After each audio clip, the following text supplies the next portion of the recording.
Haz memoria del amor de Dios, segunda parte. Éxodo 23. No tendrás dioses ajenos delante de mí. ¿Oramos? Nuestro buen Dios, te damos muchas gracias por permitirnos en esta mañana tener la gracia, la misericordia de darnos un nuevo día. Te pedimos, Señor, bendigas tu palabra en nuestros corazones, nos des de tu gracia para escuchar, no solamente al que habla, sino a los que escuchamos, Señor, tu palabra. Que la meditación sea grata delante de tu presencia. Te lo pedimos, Señor, en el nombre de tu Hijo Jesucristo. Amén. Buenos días, queridos hermanos y amigos. Hoy es miércoles 22 de julio del 2020. Haz memoria del amor de Dios, segunda parte. El día de ayer fuimos llevados a pensar con respecto a hacer memoria del amor de Dios, de este Dios de la liberación, de este Dios de la gracia, de la salvación.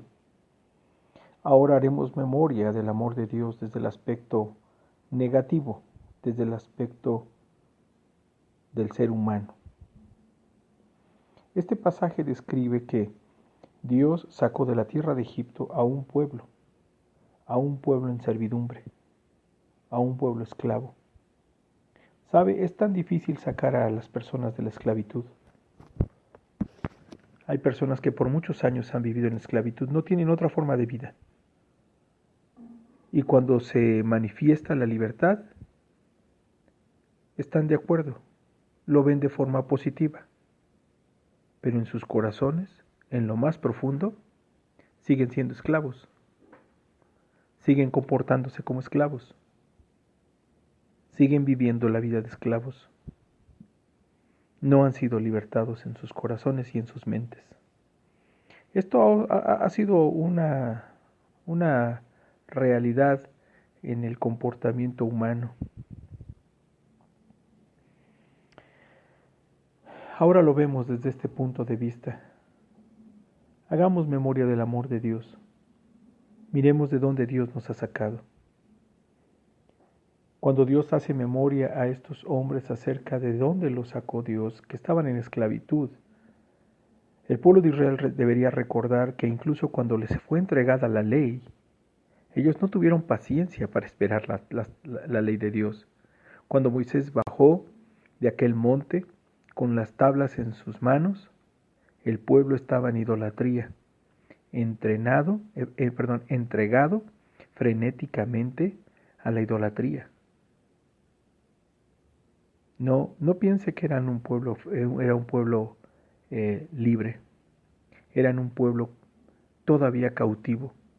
Cada vez que venía una prueba, una dificultad, ellos recordaban Egipto. Sus murmuraciones eran levantadas así, contra Moisés y contra Dios. Estábamos mejor en Egipto, comíamos mejor en Egipto, no hubiéramos padecido esto si estuviéramos en Egipto. Estos esclavos terriblemente esclavizados en sus mentes no podían ser libres. Y usamos esta misma analogía. Nosotros no podíamos ser libres de la esclavitud del pecado.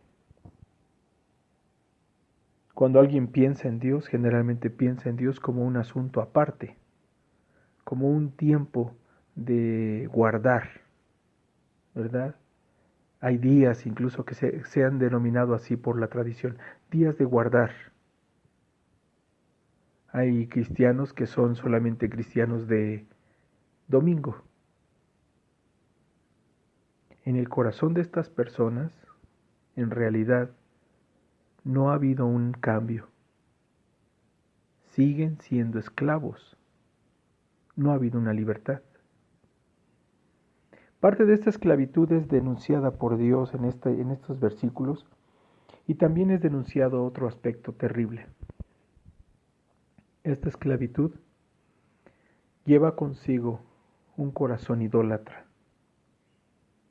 un corazón donde hay muchos ídolos.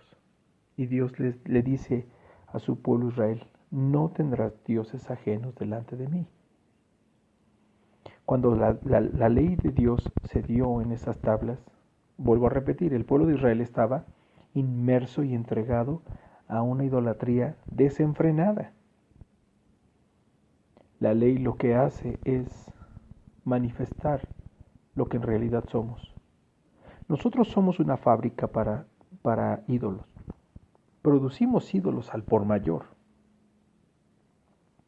En los carros, en las casas, del dinero, de los placeres, aún a nuestras familias, la esposa o el esposo, los hijos o las hijas, las propiedades, el intelecto, el yo, el orgullo. Todas estas cosas son dioses, dioses ajenos. Y la ley es aborrecida. La ley de Dios es aborrecida por esto, porque manifiesta lo que somos. La ley no se equivoca. La ley moral de Dios, cuando dice no tendrás dioses ajenos, lo dice cuando nosotros estamos inmersos en una desenfrenada búsqueda y realización de ídolos falsos, de ídolos del corazón. Entonces esta ley es aborrecida, porque nos describe así, tan empedernidamente contrarios para Dios, tan entregados a lo que no es Dios y esclavizados en ello.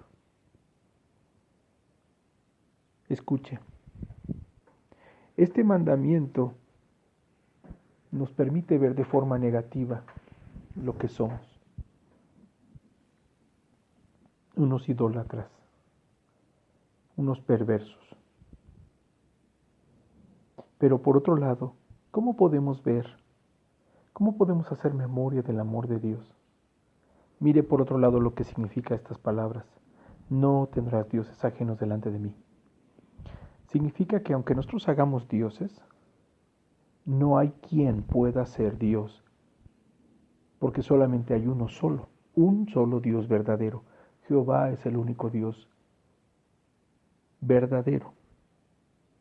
Todos los demás ídolos que nosotros nos hacemos son engaños de nuestro corazón y de nuestra mente.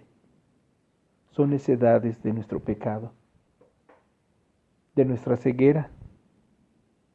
Él es el único Dios verdadero. Pero por otro lado, vea este amor tan grande que se manifiesta acá. Este Dios que nos está diciendo, no tendrás dioses ajenos delante de mí, implica que hay una relación entre este Dios y el hombre, lo cual nos lleva a pensar con mucho detenimiento. Dios, al relacionarse con el hombre, no pasa por alto su pecado, pero lo busca para una relación personal.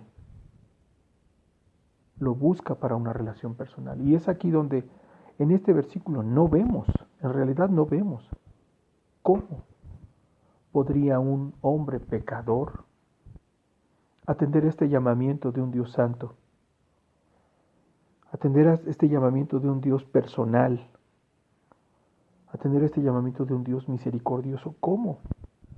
Siendo yo un miserable pecador, un idólatra empedernido, puedo relacionarme con este Dios único y verdadero.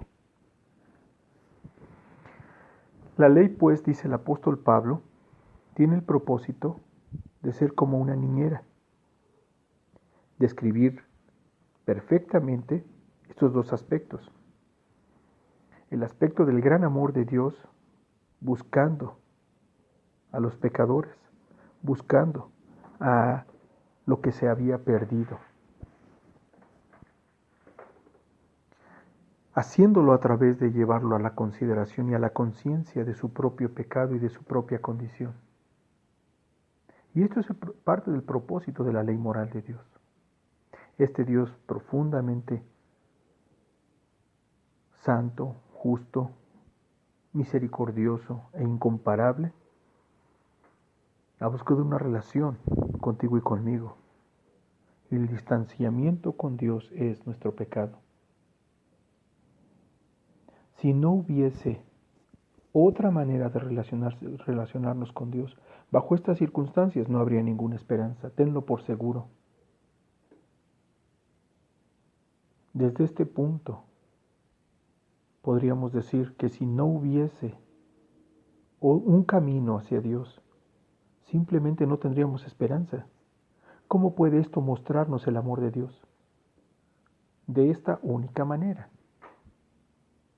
que Dios envió a su Hijo Jesucristo a morir en la cruz del Calvario por nuestros pecados, para acercarnos a Él de una forma real, verdadera, personal, para hacernos entender que este Dios es el único Dios verdadero y que nos creó con el propósito para relacionarnos con Él de una forma personal. Este Dios quiere todo de nosotros, no una parte, todo, para manifestarse como lo que es, darse a conocer a nosotros como un Dios incomparable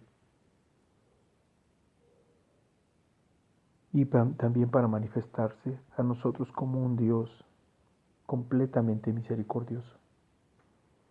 Alguien podría decir, en estos pasajes no veo tal consideración, porque solamente vemos esta acusación y esta condición donde este Dios personal está señalando la condición de pecado. Pero para esto hemos dicho, y para esto dice la misma palabra, es la ley, para guiarnos a Cristo. Pon toda tu confianza en el Señor Jesucristo, amigo. Pon tu fe en Jesucristo. Y ora, suplica que Dios perdone tu pecado, que Él sane la esclavitud más profunda en tu corazón, que Él te libere verdaderamente en su gracia, por medio de su Hijo Jesucristo, y de esta manera gozar en su gracia y por su misericordia de este Dios personal, de este Dios incomparable y de este Dios lleno de misericordia. ¿Por qué Él nos señalaría nuestro pecado? Bueno, porque Él es un Dios justo y verdadero. ¿Para qué? Hacer más miserable, solamente poner el dedo en la llaga sin traer salud. No, nuestro Dios sí pone el dedo en la llaga, sí señala que desde la coronilla hasta la planta de nuestros pies es pura llaga podrida, pura enfermedad, toda ella. Pero se ha acercado como un médico lleno de misericordia y por medio de Jesucristo aplicar a Cristo en nuestra salud. Este médico amado aplicó a Cristo en la cruz del Calvario y el fruto de ese sacrificio, su sangre preciosa, puede ser aplicada a tu alma para salud, para vida eterna, para tener una relación personal con Dios. Oremos y busquemos que sea así, que Dios salve. Padre bendito, te damos muchas gracias por tus palabras llenas de misericordia. Porque eres bueno y misericordioso, te damos gracias. Te pedimos, Señor, que nos ayudes a entender el sentido de la ley, de tu ley moral, Señor. Te pedimos que nos ayudes a entender, Señor, cómo eres un Dios personal, que buscas todo totalmente de nosotros, que te muestras como un Dios incomparable, lleno de misericordia. Concédenos volvernos a ti, Señor, en Cristo. Habla a nuestros corazones y transfórmanos de nuestra esclavitud a la libertad gloriosa en Cristo Jesús. En el nombre de Jesús te lo pedimos. Amén.